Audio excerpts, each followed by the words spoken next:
Night ஃபுல்லாக வந்து அந்த வீரன் நகரில் இருந்தவங்களுக்கு தூக்கம் வந்துச்சோ இல்லையோ, அந்த ஏரியா கவுன்சிலருக்கும் அங்கே இருக்கக்கூடிய சேர்மேனுக்கும் தூக்கம் இல்லை அப்படிங்கிறது உண்மையாக நமக்கு தெரிஞ்சிச்சு. ஏன்னாட்டா பொழுது விடிஞ்ச உடனே நாங்கள் போய் பார்க்கும்போது அவங்க எனக்கு முன்னாடி நின்றுட்டு இருந்தாங்க. ஃபுல்லாக அந்த ஏரியா ஃபுல்லாகவே பார்த்தாங்க. பார்த்துட்டு அவங்களுக்கு வந்து இடம் மாற்றதா சொல்லியிருந்தாங்கல்ல, அந்தளவுக்கு உங்களுக்கு தேவை இருக்கான்னு பார்த்தாங்க. அப்படி இல்லை அப்படிங்கிற மாதிரியான சூழ்நிலை இருந்த பிறகு உடனடியாக அவங்க வந்து அவங்களுக்கான மதிய உணவுக்கும் ஏற்பாடு பண்ணியிருக்காங்க. உண்மையாக வந்து நம்ம பண்ணுவோம் அப்படின்னு சொல்லி நான் நிறைய பேர்ட்ட கேட்டிருந்தேன். அதுக்கு முன்னாடியே என்ன பண்ணிட்டாங்க, அவங்க சாப்பாட்டுலாம் நாங்கள் ரெடி பண்ணிட்டோம், அதனால் நீங்கள் அது மாதிரியான விஷயங்கள் அவஸ்தைப்பட வேணாம் அப்படின்னு சொல்லிட்டாங்க. இருந்த பெரும் அங்கே இருக்கக்கூடிய ஒரு சில வீடுகள் மட்டும், அதாவது வந்து லாஸ்ட்டில் இருக்கக்கூடிய ஒரு 1-2 வீடுகள் மட்டும் நல்ல பலத்த டேமேஜில் தான் இருக்குது. அதாவது தண்ணி உள்ளே பூந்துருக்கு அப்படிங்கிற மாதிரியான சூழ்நிலையில் இருந்துச்சு. ஏன்னா அது ரொம்ப இறக்கத்தில் இருக்கிறதுனால. இருந்த பெரும் மழை விட்டதுனால ஒரு மிகப்பெரிய அச்சுறுத்தலேருந்து அவங்க தப்பிச்சிட்டாங்க அப்படிங்கிற மாதிரியான சூழ்நிலை தான் தெரியுது.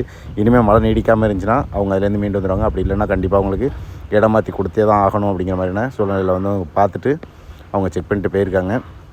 அடுத்தபடியாக மதிய உணவு எடுத்துகிட்டு வரேன் அப்படின்னு சொல்லிட்டு போயிருக்காங்க. அதனால் நம்ம வந்து கேட்டிருந்த நண்பர்கள் வந்து மதிய உணவு அவங்களுக்கு செய்ய வேண்டியதில்லை, ரெடி பண்ண வேண்டியதில்லை. இருந்தபோதும் வேறு யாரும் செய்யணும்னு நினச்சிங்கன்னா அவங்களுக்கு இரவு உணவோ அல்லது ஈவினிங்க்கு எதுவும் பிஸ்கட் எதுவும் கொடுக்க முடிஞ்சால் கூட ரெடி பண்ணி கொடுங்க.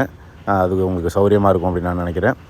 இந்த பாருங்கள், அதாவது நைட்டு ஃபுல்லாக ரொம்ப சிரமப்பட்டு தான் இருந்திருக்காங்க. நம்மளாம் வந்து நல்ல வீடுகளில் போர்வை பற்றி நல்ல மாதிரியே தூங்குறோம்.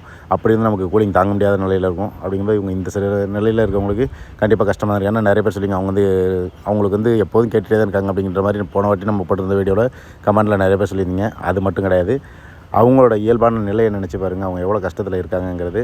ஏன்னா வீடுகள்லாம் வந்து அந்தளவுக்கு ஒரு தரமான வீடுகள் கிடையாது, ரொம்ப கஷ்டத்தில் இருக்காங்க. இருந்த பேர் வந்து வீடு இப்போ அவங்களுக்கு ஏற்பாடாகிட்டு இருக்குது. அடுத்த வருஷம் இந்த நிலை இருக்காது அப்படின்னு நம்ம நம்புவோம். ஏன்னா அடுத்த வருஷம் வந்து கொறுக்கிக்கு அவங்க போயிடுவாங்க, நல்ல மாதிரியான வீடுகளில் வசிப்பாங்க. இருந்த பிறகு இந்த ஒரு வருஷத்தை மட்டும் கொஞ்சம் கஷ்டப்பட்டு கிடக்க வேண்டியிருக்கும்.